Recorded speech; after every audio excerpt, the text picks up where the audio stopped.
হয়, আজি সদৌ অসম আদিবাসী ছাত্ৰ সন্থাই আমি কাৰ্বি আংলঙত আজি সদৌ অসম আদিবাসী ছাত্ৰ যি গণসংকাৰ দিছো।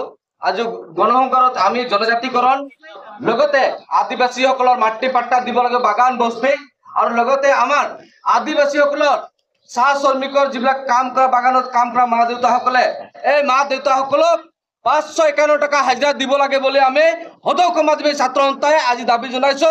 আৰু ইয়াৰ পৰাই আমি অসম চৰকাৰক যেনেকে বিটিচিত আমি কৈছিলো, বিটিচি ইলেকশ্যন সেমি ফাইনেল হয়, আৰে 2026 আমি ফাইনেল খেলিম।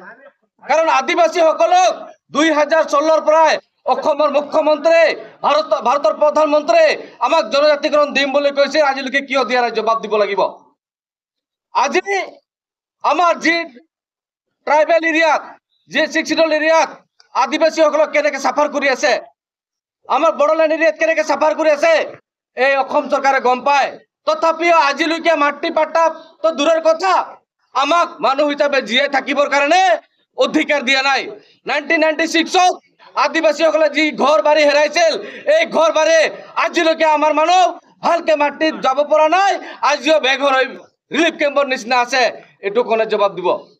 আমি অসমৰ মুখ্যমন্ত্ৰীক কেইদিন আগত আমি কৈছিলো যে অতি শীঘ্ৰে জনজাতিকৰণ দিব লাগে।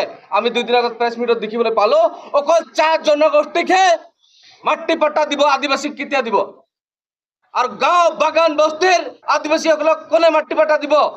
আমাৰ ডিমা হাছা কাৰ্বি আংলং বিটিচিত থকা আমাৰ আদিবাসীসকলক কোনে মাটি পাট্টা দিব? এটা জবাব দিব লাগিব অসমৰ মুখ্যমন্ত্ৰী। আমি সদৌ অসম আদিবাসী ছাত্ৰ সন্থাই এইটো কোৱেশ্যন কৰি আছো। অন্যথা 26ত আমি আপোনাক আমাৰ আদিবাসীসকলে যেনেকে বিটিচিত আপোনালোকে চাফা কৰিছে বিজেপি চৰকাৰক, এনেকুৱা অসমৰ পৰা আমি বিদায় দিয়াৰ কাৰণে সাজু হৈ আছো।